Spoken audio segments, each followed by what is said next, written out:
A saudade, hoje é quinta-feira, é dia de TBT no 98 Futebol Clube. O convidado, claro, para falar dos dois, né? De Atlético e Cruzeiro, para falar de história, para falar do clássico, o maior clássico do futebol brasileiro, hein? Eduardo Lima Carvalho, mais conhecido como Edu Lima. Nascido em Belo Horizonte, o ponta esquerda começou sua carreira no Cruzeiro em 81. Teve uma breve passagem pelo Palmeiras e retornou à Raposa em 84, onde permaneceu por mais 2 temporadas. Pela equipe celeste, foram 26 jogos e 3 gols. Edu também jogou no Atlético em 91. Pela equipe alvinegra, atuou em 35 jogos, marcou 8 gols e conquistou o Campeonato Mineiro daquele ano. O jogador ainda teve passagens importantes por Bahia, Internacional e Flamengo. Edu Lima se destaca principalmente nas conclusões. Excelente nos arremates de fora da área, o ponta esquerda foi temido por vários goleiros nos anos 80 e 90. Com suas grandes atuações pelo Guarani de Campinas, despertou o interesse de grandes clubes do futebol brasileiro, como o Corinthians. É com muita alegria que o 98 Futebol Clube recebe nesta semana especial de clássico o ex-meia atacante de Atlético e Cruzeiro, Edu Lima, no quadro TBT de hoje. Boa tarde, Edu. Seja bem-vindo aqui ao 98 Futebol Clube. Alegria falar com você aqui. E a pergunta que eu vou fazer, a primeira para começar, é muito fácil. Simples. Atlético e Cruzeiro, Cruzeiro e Atlético. Tem favorito, Edu? Boa tarde. Boa tarde para vocês. Muito obrigado pelo convite. É uma satisfação estar com vocês aqui nesse tempo assim tão precioso, falando de um grande clássico como é Cruzeiro e Atlético. E eu fico feliz de ser lembrado pelo pessoal aí, gozadores, né, da 98 FM. Isso é muito bom. O futebol necessita não só o futebol, mas como todo mundo necessita desses momentos, né, de alegria, né? E estamos aqui para falar de um clássico que eu tive a oportunidade de atuar pelos dois lados e, sem sombra de dúvida, como você me perguntou, não tem favorito, não. Isso aí eu posso contar no decorrer aí da programação a respeito do favoritismo. Conta uma história pra gente, então, porque hoje, e olha que você disse bem, o programa aqui tem bom humor, tem informação, programa leve, mas a gente tem ouvido muito, por parte, inclusive, dos cruzeirenses da bancada, que o favorito é o Atlético, né? Porque o momento é melhor. Mas a gente já viu isso na história de Atlético e Cruzeiro, né, Edu? O momento de um é melhor, mas chega no clássico, vence aquele. Ano passado foi assim, não foi? Ano passado foi assim. O Cruzeiro, né, chega desacreditado, o Atlético com grandes nomes do futebol brasileiro e até internacional, e o Cruzeiro ganhou. Mas conta uma história do Edu vivido. Alguma coisa aconteceu assim nas suas passagens por Atlético e Cruzeiro? É muito fácil de lembrar, o pessoal vai lembrar muito desse jogo. Em 1981, final de 1981, eu jogava pelo Juvenil do Cruzeiro e a equipe de júniores, né, ainda disputava a competição, hierarquicamente falando. Quem teria que jogar a partida contra o Atlético profissional seria o ponta esquerda do Júnior, mas o Juvenil tinha sido campeão, já estava folgando, e de repente eu recebo um chamado do saudoso Benedicto Queiroz, que na época era o preparador físico da equipe, trabalhava, e o Didi era o treinador do Cruzeiro, e de repente o Felício Brandi mandou colocar o time misto do Cruzeiro.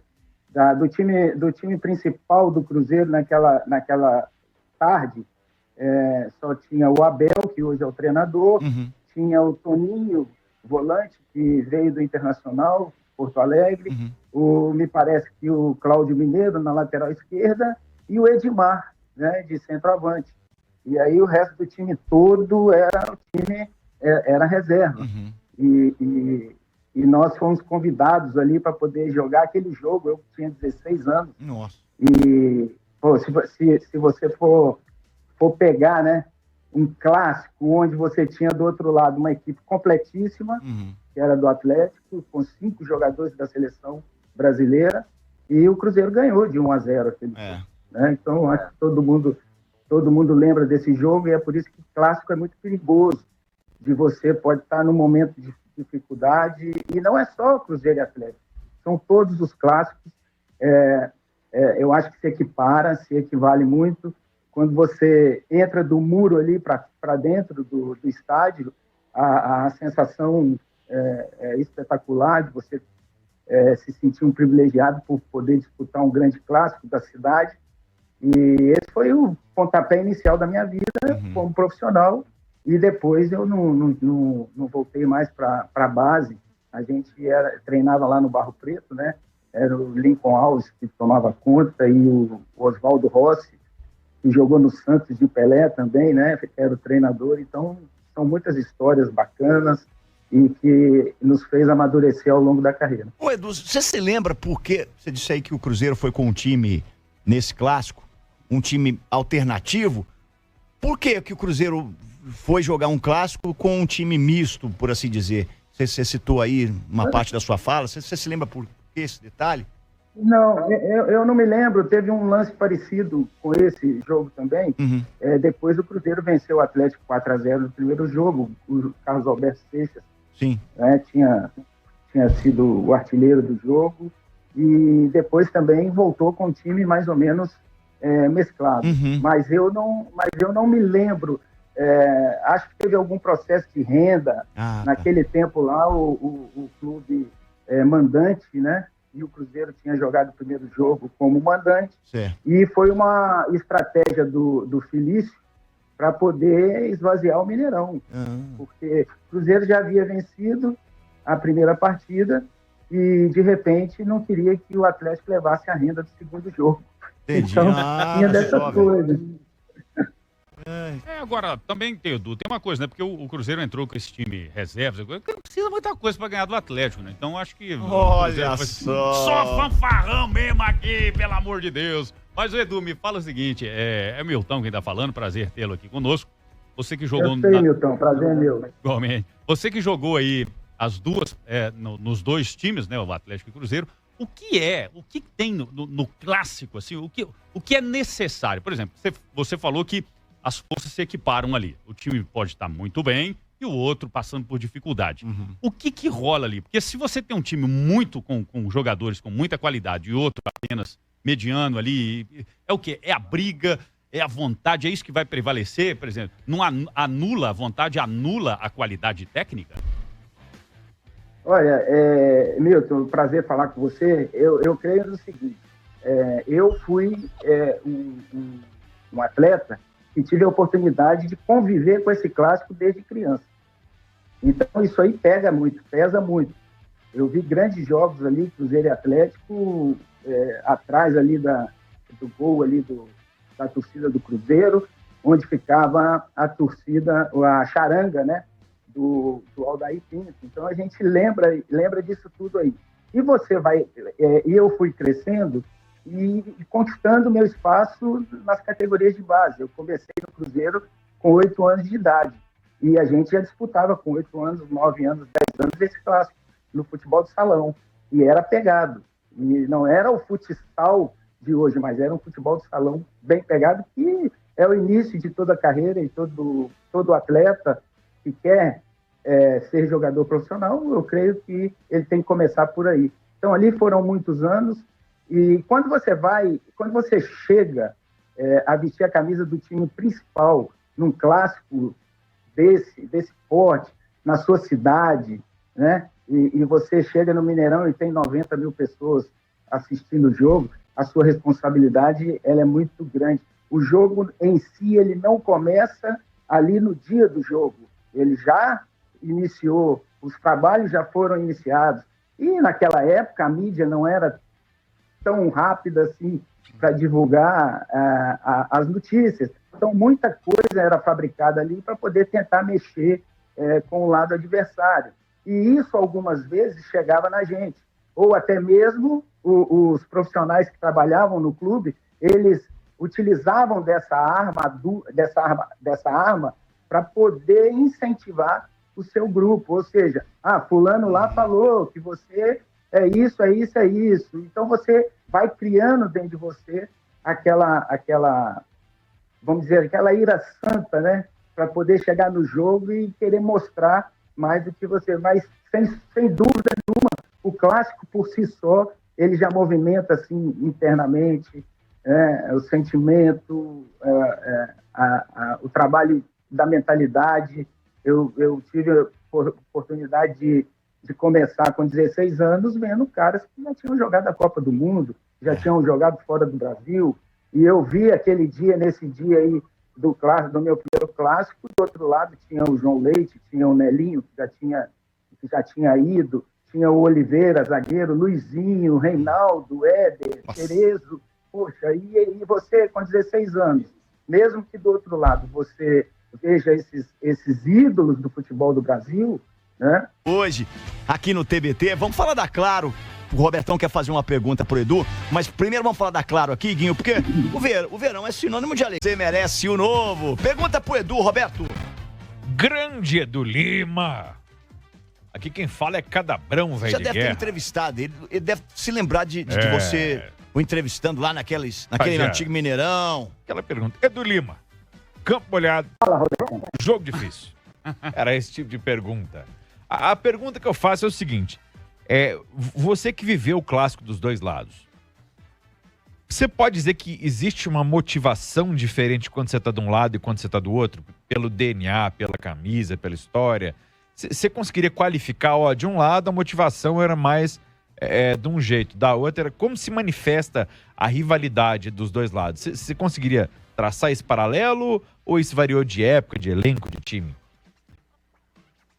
Bom, prazer estar falando com você também, a pergunta é boa, o pessoal me pergunta muito a respeito disso, porque na minha família tem o antes Edu e o depois, antes Edu no Cruzeiro e depois Edu no Atlético. Então, tem essa divisão da família, dos sobrinhos, dos primos mais jovens, e então isso tudo é o seguinte, no Cruzeiro, jogar no time principal do Cruzeiro foi uma realização profissional. Foi uma realização onde ela começou, não foi eu indo para o Barro Preto para poder fazer um teste ali e ser aprovado e disputar as competições. Ali já tinha começado muito mais tempo, porque minha mãe, descendente lá de italianos, ficou conhecendo meu pai, que saiu do sul de Minas para poder estudar em Belo Horizonte, e eles ficaram se conhecendo ali no Barro Preto, num baile, né? Meu pai fazia o CPUR também, e aí ficaram se conhecendo, se casaram, e aí surgiu essa oportunidade. Meu pai, ele jogou no Juvenil do Cruzeiro, né? E naquele tempo não era como hoje. Ele mandou uma carta para o meu avô, demorava um mês para poder o avô responder. Ele chegou simplesmente e falou: você não foi a Belo Horizonte para poder jogar futebol, né? Então ele foi, estudou direito e foi ser advogado. E realizou o sonho dele. Então, quando eu entrei e vesti a camisa do Cruzeiro, realizei um sonho de grande parte da família. Quando eu fui para o Atlético, a responsabilidade era maior, porque o torcedor do Atlético sabia da minha origem. Eu tive uma proposta de Flamengo e de Atlético Mineiro. Minha filha, caçula, ela tinha nascido em novembro, e eu recebi essas duas propostas do Atlético e do Flamengo em janeiro do ano seguinte. E como eu já estava há muito tempo fora de Belo Horizonte, já tinha 8 anos que eu estava fora, e a Eduarda, recém-nascida, eu resolvi, como diz assim, unir o útil ao agradável. E vim para Belo Horizonte, onde eu tinha aí o carinho dos pais com a minha filha e tudo, e vestir a camisa do Atlético. E você não sabe a responsabilidade de você substituir, por exemplo, o Edivaldo, de você substituir o Éder Aleixo. Então, Deus. Aí essa é a motivação. Eu não podia esmerar mais, né? Caprichar mais no meu trabalho. O Atlético, naquela oportunidade, me deu grande condição. E foi muito bem, viu, Edu? Inclusive, o pessoal ficou puto quando você saiu. Tinha a música lá, que o Paulinho é burro, trocou Edu Lima pelo Volney, e aquilo ali virou uma beleza, viu, aquela música. Pessoal, você falou até no seu pai, Edu. O pessoal aqui da turma do Barroca Tênis Clube falou que todo mundo era apaixonado pelo seu pai, seu Volney, mandando um abraço pra você também, viu? Um abração pro pessoal do Barroca. Meu pai não saía de lá de manhã. agora em março, dia 21 anos que ele nos deixou, né? E essa temporada foi bem difícil, porque em 2 anos eu perdi o meu pai e perdi minha mãe. Nossa. E a gente vai seguindo. Ô, Edu, Um abraço para a galera do Marrocos. claro, tá todo mundo abraçado e eu estou muito emocionado, Edu. Sabe por quê? Porque eu estou com uma dúvida grande agora aqui. Eu estou vendo aqui algumas observações aqui sobre sua carreira. Você saiu do Bahia em 87 e foi para o Internacional. No ano seguinte, em 88, o Bahia ganhou o Campeonato Brasileiro. Você estava jogando pelo Internacional naquele momento, aonde Juca Kfouri dizia na época que se o Bahia perdesse o Internacional perdesse do Bahia, ele arrancaria um braço, o braço direito. Gente, o Juca Kfouri arrancou quantos braços, hein? Não sei, ele tá com o braço até hoje lá. ué. Não pagou a aposta, não. A julgar pela quantidade de merda que ele continua escrevendo. É um povo. Mas e aí, Edu? Você jogou contra o campeão baiano e campeão brasileiro daquele ano? Na verdade, eu fui campeão em 87 com o Bahia, campeão quando o campeonato regional ele era bem disputado e tinha assim, um valor técnico muito grande, diferente de hoje. E só se contava isso, né, cara? Então, os campeonatos regionais, eles eram muito, muito valorizados. Porque a gente jogava um campeonato regional e um campeonato brasileiro. Eram 2 competições durante a temporada. Hoje está jogando 5, 6, e daqui a pouco os caras inventam mais aí para arrebentar mesmo com o jogador, de tanto jogar futebol. Mas a minha ida para o Bahia, ela foi muito traumática, tanto que eu fui um dos primeiros jogadores no Brasil, depois do Afonsinho, a ter direito ao passe livre, e o Vitória aconteceu de errar administrativamente no pedido de preferência para renovação do meu contrato, e de repente o Paulo Maracajá, que era o presidente do Bahia na época, queria a minha contratação. E eu demorei praticamente 4 meses, eu já tinha assinado um contrato na saída, fui ameaçado várias vezes por dirigentes do Vitória, que todos eles caíram, né, naquela época, e eu fui para o Bahia e o Evaristo Macedo, cheguei lá, o Evaristo Macedo era o treinador, e eu aguentando uma pressão muito grande, externa, e de repente, um dia, eu treinando coletivo, eu cheguei para o Evaristo, o presidente tinha chegado com seu carro, e do campo que a gente treinava dava para ver o carro chegando, e eu falei, presidente, Evaristo, o presidente chegou, eu preciso falar com ele urgente. Para vocês terem uma ideia, eu saía separado da delegação para ir para o estádio, nos jogos, porque existia uma série de ameaças e o pessoal ficava com receio, né? Imagina se fosse hoje, né? Sei lá, o pessoal estão jogando bomba, estão jogando pedra, imagina se fosse hoje. Eu saía com 2 seguranças e armados, né, num carro longe do carro da delegação. Então, a gente chegava separado. Então, isso tudo pesava muito, né? Pesava muito, assim, mesmo na mente, né? Apertava muito a mente. Mas chegou, fomos campeões e depois surgiu a oportunidade do Internacional e eu fui transferido para o Internacional. Fui para o Internacional, chegando lá no Internacional era o Enio Andrade, o treinador, e ele ficou um pouco tempo, depois se transferiu para o Cruzeiro, e chegou o Abel Braga, né, que a gente tinha jogado junto, fizemos um grande trabalho lá em 88, chegamos à final, o Internacional tinha sido vice-campeão em 87, no jogo contra o gol do Bebeto, né, contra o Flamengo, e fomos para a final. O Bahia fez uma partida fantástica contra o Fluminense, e nós tiramos o Grêmio, né, na semifinal do Brasileiro, no chamado Grenal do século, e aí já dava vaga para Libertadores, então foi uma festa muito grande, mas eu joguei e o pessoal me pergunta, poxa, e você saiu do campeão para ir para o vice-campeão? Eu falei, se você tivesse a bola de cristal e me desse os números da loteria, né, para poder ganhar, quem sabe. Mas eu fui para lá, o time maravilhoso, uma estrutura sensacional, tem o Internacional, e eu também tenho muita alegria de ter vestido essa camisa. Até eu estava acompanhando aqui o programa de vocês de ontem, né? E vocês citando várias vezes o Grenal. É um clássico também que é um clássico de muito respeito, de muita tradição, né? Então foi assim, foi essa a história do vice-campeonato, né? Tivemos dores também, como a semifinal contra o Olímpia do Paraguai, dentro do Beira-Rio. Ganhamos no Defensor del Chaco, e 1-0, gol do Luiz Fernando de bicicleta, num cruzamento do querido Eider, né, do saudoso Eider, e o Luiz Fernando fez um gol de bicicleta, Defensor del Chaco. Fomos para jogar contra o Olímpia no Beira-Rio, 80 mil pessoas no Beira-Rio, e perdemos nas penalidades, né? Então, o futebol é um futebol competitivo, cada vez mais físico, e isso fez com que a gente saísse ali da Libertadores. Mas são experiências fantásticas que eu tenho, graças a Deus, na minha carreira. Maravilha. Ô, Edu, agora, sem muretar, hein? Sem ficar em cima do muro, pra gente fechar com chave de ouro aqui, qual que é o seu palpite pra esse clássico de domingo? Você jogou nos dois, então você não tem problema em falar. Quem vence o clássico?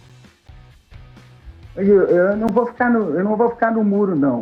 Sabe? Mas o que eu vou querer deixar de mensagem aqui é que o torcedor que for ao campo, tá? Ele possa dar exemplo para o Brasil inteiro de como se torcer num clássico importante. Sabe? É um jogo difícil prognóstico.